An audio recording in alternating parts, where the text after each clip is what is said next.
The origins of the blues can be found in Louisiana. Louisiana has long been a place that people associate with the word jazz, and they associate that with like the beginnings of, American music, that it's formed in jazz, but that's not exactly the case.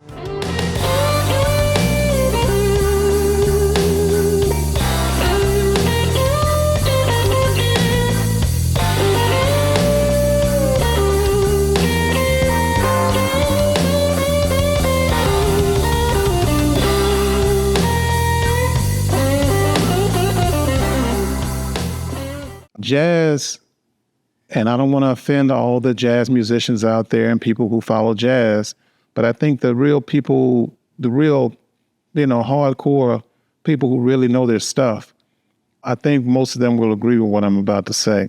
We think of Louisiana and we associate the word jazz with the origins of Louisiana music. And the problem with that is that the word jazz it's not what people in Louisiana called their music when they created it. That's not what King Oliver called his music.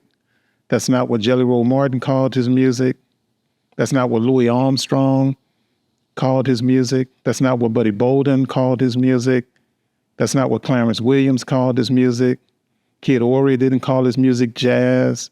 Nobody used this term jazz when the blues was when it first emerged in the 1890s in New Orleans, and in particular found its voice in an area of New Orleans, a district called Storyville. Of course, the music was played all over the city. It was played out in parks. It was played on advertising, the back of a flatbed truck where the band would get on there and advertise all over town, for a particular product or company or a benevolent society. So the blues was played all over the city in the late 1890s and 19-teens and 1920s. It was just common. It was just what people did. And the people didn't call their music jazz. They didn't call it swing.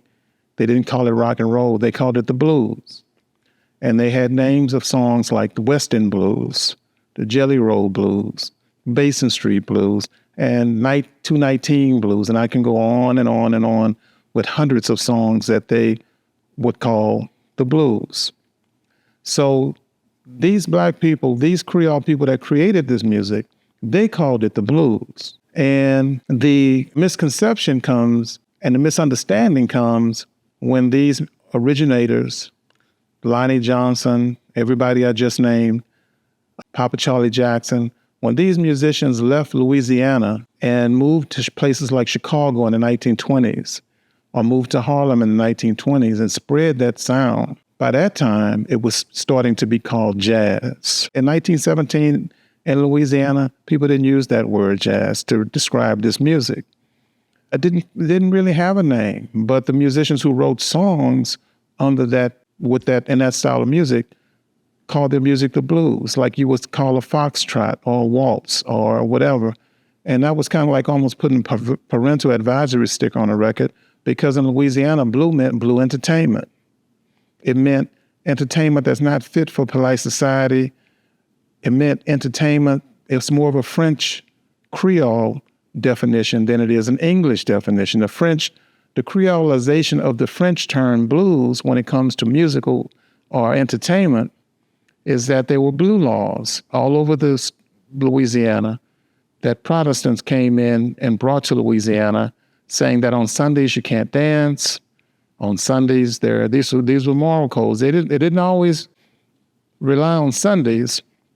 Sometimes it was just banned, throughout the week. But these were blue laws that said the only thing that you could do on Sundays is something that, was Christian-like or fit for polite society, so to speak, to make it simple. But gambling, dancing, musical expression, and so many other things, sporting and all these kinds of things were banned on Sundays because of these blue laws.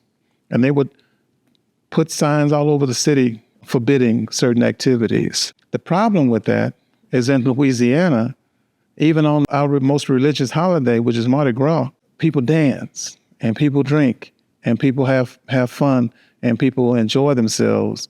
And it's so this whole idea of this quiet, you can't play cards, you can't do anything unless it's for piety. It just didn't work here in Louisiana. So the Louisiana people rebelled against this imposition. And so the blues meant that we're going to play our music from Saturday night on up until Sunday morning. And yes, you might say that blue music, you want to ban this blue music, but we're going to do it anyway. We're going to wait till after midnight on Saturday, and we're going to go, until the wee hours, until the sun come up.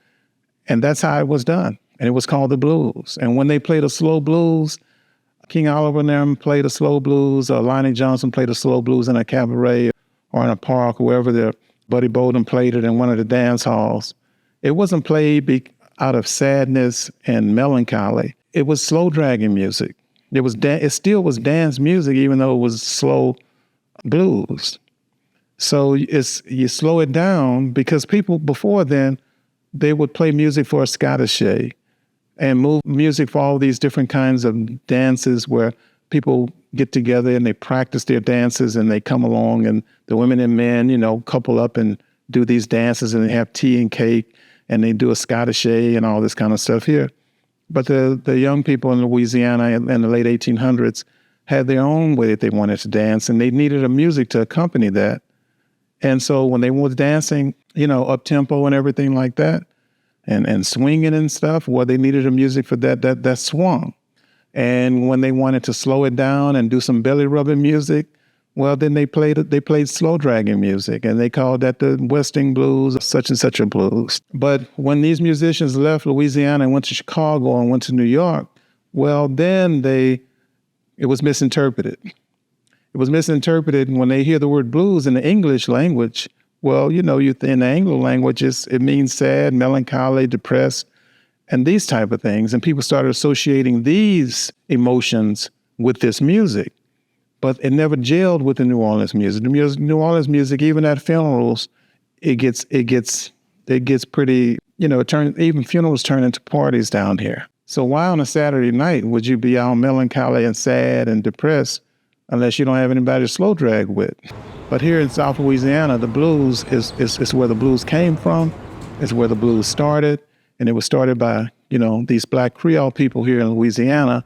And Creole is it's not your DNA. Creole is a cultural term. And so you would have the Creole band, like King Oliver led a band called the Creole Band, a great band that left Louisiana and went out to California and toured around the country before settling in Chicago. And when he got to Chicago in the 1920s, he invited a young Louis Armstrong to come and join his band, they had changed the name of the band, but it started off as the Creole Band. And Jelly Roll Morton and all these people, their parents and stuff saw themselves as Creole folks. And that's not a racial connotation. It's more cultural. It's a way to distinguish yourself from Anglo-Black people. Yeah, there is such a thing as Anglo-Black folks.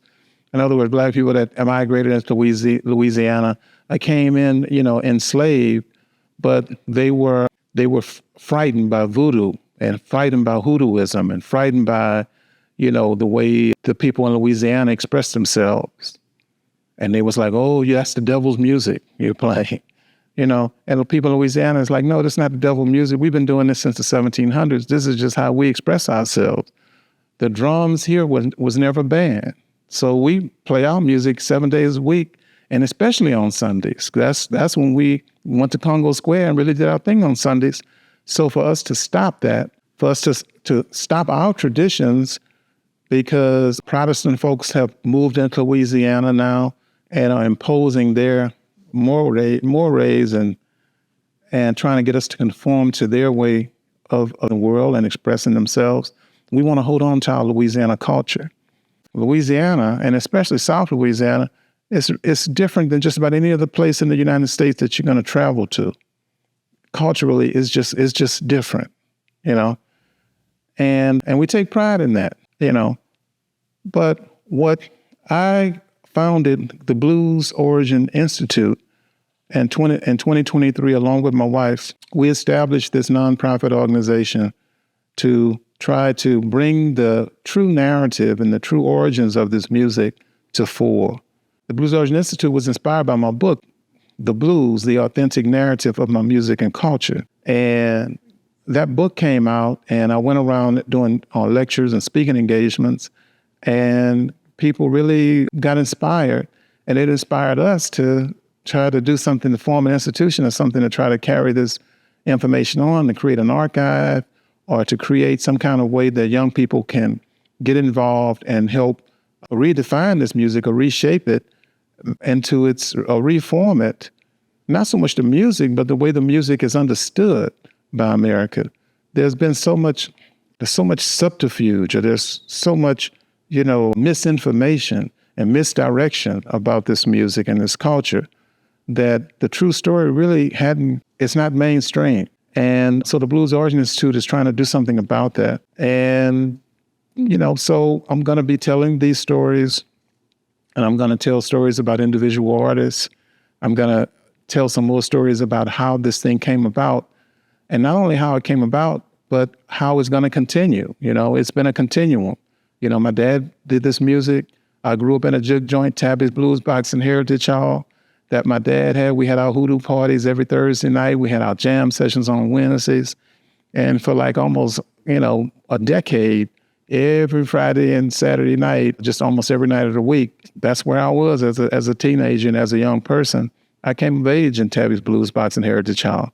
It's been raised, it's long gone now, but the memory of it is still with a lot of people, and it's still with me, and I'm here to try to pass that on. So, I could turn around and play this piano for you or pick up my guitar and play, but sometimes to really communicate, you just have to communicate with words, and not, there's a time for the music, and then there's a time for these stories.